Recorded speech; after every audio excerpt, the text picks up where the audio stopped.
So today I bring to you a Colt 1892, or more commonly known as the New Army and Navy. Now this one's a 41 long Colt. Unfortunately, I can't have the actual Army or Navy pistols because they were 38. So this was a civilian model. But honestly, I prefer 41 to 38, just my preference. These pistols were awesome. This is a nice new piece to my collection.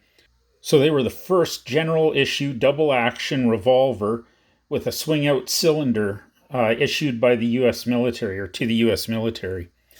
And you'll notice this has a little lever and cylinder swung out for faster loading and had the ejector for unloading.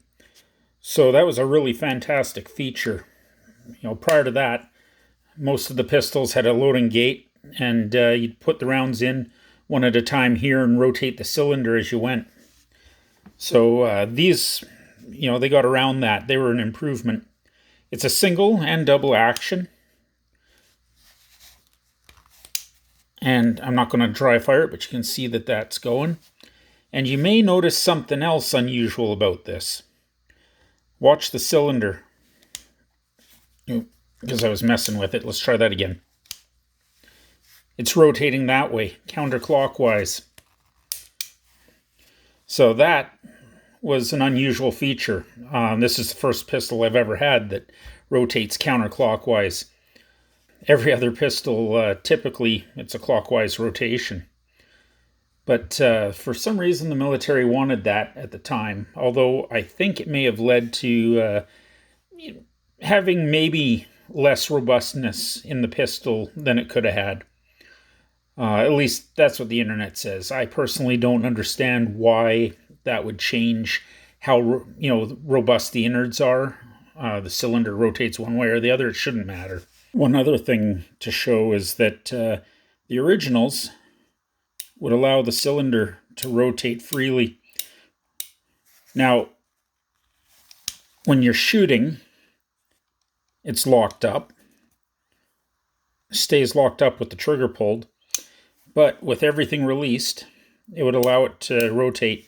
And that was not a good thing. I mean, it's not the worst thing, but if that rotates out of battery, or well, not out of battery, but if it's rotating around and you've, say, taken 2 shots and you've put it back in your holster and then you want to go for a third, maybe it's moved. And that is not good. So Colt did do an upgrade to some of these. I believe they did an upgrade to all of the military ones where they put some sort of stop in. But obviously this one doesn't have it because that cylinder still rotates. But that was normal for them. Anyway, really nice pistol. I'm glad I have this. Apparently they were produced between 1892 and 1908. They were originally adopted in 1892. That's the moniker, but they had a string of upgrades associated to them. So I believe in 1894, 1896, 1901, and 1903, they had different upgrades done to them. And now I'm not sure from the outside if you can tell any of the upgrades, but there was a number of upgrades done apparently. And this one was made in 1895. So it's getting close to the cutoff for what is antique in Canada. Unfortunately, on this one, there are some chips in the grips, both sides. And I may replace these. They make reproduction grips. I'm not sure yet. And you'll notice the finish on this one is a little, let's just say worn. Used to be nickel, but you can see there are a few spots left, but by and far it's mostly worn away to a patina. And that's fine. It's looking its age. But one thing that I would like to ask everyone is, what do you think I should do? Do you think I should leave it like this? Or do you think I should refinish it, maybe re-nickel plate it? If I do that, though, I'll be doing a lot of buffing, and it'll probably still have, a fair bit of shallow pitting left. It's not, this pistol's nice. It's actually got no real bad pitting. It's just a a patina, but it would still show up through the nickel plating. The other option I was thinking about, and I've never done, is sandblasting it and just having a matte finish. Or, like I say, leave it as is. My father, for one, he's fond of this finish. He says leave it. But here, please chime in the comments and let me know what you guys think. I'd like to get some more opinions. Anyway, back to it. They were made in 38 and 41, as I'd mentioned before. The civilians could get both, but the military used the 38. They were about 2 pounds, give or take a little, unloaded, and had a 6-inch barrel, so decent barrel. Hopefully it's reasonably accurate.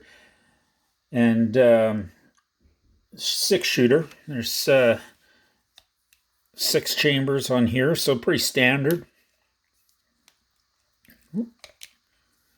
And swing out cylinder, the ejectors.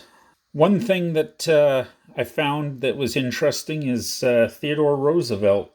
He carried one. Apparently there was a shipwreck. I'm not sure where that shipwreck was, but one of them was salvaged from that shipwreck and given to him, and he carried it into battle when he rode with the Rough Riders. So, neat little tidbit of trivia on these. And they saw action in a number of wars: the Spanish-American War, the Philippine-American War, the Second Boer War, the Boxer Rebellion, and the Mexican Revolution, as well as into World War I. These weren't a primary arm come World War I, but they were pressed into service again and distributed as a means to get more pistols onto the battlefield quicker. They were used by, obviously, the U.S. military, both the Army and Navy, but the British military used them as well, and the Federal Army of Mexico, they used them, as well as some police forces. So, pretty cool pistol. I'm really liking it. Looking forward to playing with it, and yeah, see how it goes.